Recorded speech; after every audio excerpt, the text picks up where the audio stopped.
282 জন সাংবাদিকের ওনারা একটা তালিকা দিয়েছেন, কিন্তু কারো কারো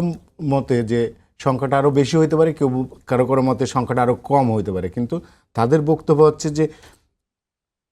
তারাদের বিরুদ্ধে অনেকের বিরুদ্ধে হত্যা মামলা দিয়েছে, এটা যেমন ঠিক হয়নি, কিন্তু এরা কারো কারো এর বিরুদ্ধে অভিযোগও আছে যে তারা অনেক সময় সাংবাদিকতা সুলভ আচরণ করেননি, তাদের পেশার প্রতি তাদের ন্যূনতম মর্যাদা ছিল না, এবং তাদের একটা শাস্তি হওয়া উচিত, এটা কেউ মনে করেন। আবার কেউ মনে করেন যে বিএনপি সরকার 3 মাস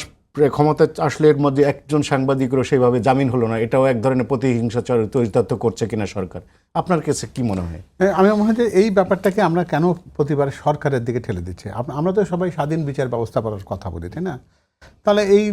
এই কথাটা যদি আমরা সরকারের কাছ থেকে যদি দাবির ব্যাপারটা যায়, তাহলে তখন হয় কি যে বিচার বিভাগ কিন্তু তখন একটা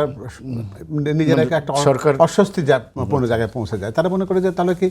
জনগণের আমাদের প্রতি আস্থা রাখবার কোনো ইচ্ছে নেই। তো আপনি তো একটা দেশের 3টা বিভাগে বা 3টা স্তম্ভের মধ্যে একটা পারস্পরিক একটা সামঞ্জস্যপূর্ণ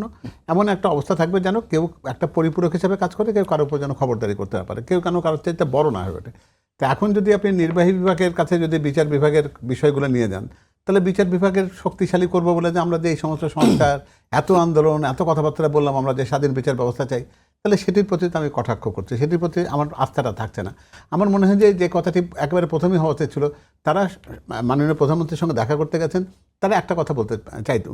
পারেন বা বলার অধিকার তাদের, সেটা হচ্ছে যে আমরা তো স্বাধীনভাবে কথা বলতে পারবো বা আমরা কথা বলতে চাই, আপনার কাছ থেকে আমরা এই নিশ্চয়তা চাই যে কোনো রকম আমাদের প্রতি কোনো রকম নিষ্পেষণ বা কোনো রকম বিধিনিষেধ দিয়ে আমাদের সেই মুক্ত কণ্ঠটাকে আপনি স্তব্ধ করার চেষ্টা করবেন না। এইটুকুতে কথা শেষ হতো। তারপর তার সাথে গিয়ে ওনারা সৌজন্য কথাবার্তা বলতে নাস্তা খেতেন, চলে আসতেন।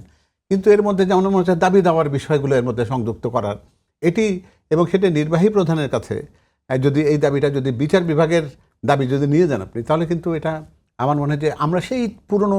বৃত্তের মধ্যে নিজেরা জোর করে ঢোকার চেষ্টা করছি। এটা না করে আমরা বরং এই কথাটা বলি যে বিচার বিভাগকে অন্তত এই বিবেচনাটা স্বাধীনভাবে করতে দিই, যার জামিন পাওয়ার যোগ্যতা আছে বা জামিন পাওয়ার কারণ আছে তাকে যেন জামিন তারা দেন, যাকে জামিন দেওয়া যাবে না সেটি তারা দেশের মানুষের কাছে সবার কাছে যেন পরিষ্কার করে দেন যে এই কারণে তারা এটাকে দেননি, এবং বিচার প্রক্রিয়াটাকে তারা যেন দ্রুততার সাথে শেষ করে সেটার তারা যদি মুক্তি পাওয়ার যোগ্য হন তাদেরকে ছেড়ে দিন, তারা যদি শাস্তি পাওয়ার যোগ্য তাদেরকে শাস্তি দিয়ে দিন। আমার মনে হয় না যে এই ব্যাপার নিয়ে নির্বাহী বিভাগের সাথে কোনো রকম টানাপোড়েনের মধ্যে যাওয়া বা তাদের কাছে দর কষাকষিতে যাওয়ার এই প্রবণতাটা আবার আমাদের কিন্তু ঠিক আবার আগের দিকে ঠেলার চেষ্টা করবে। সরকার প্রধান তো সেটা করতে চান না, মাননীয় প্রধানমন্ত্রীর তো সেই ইচ্ছা নেই,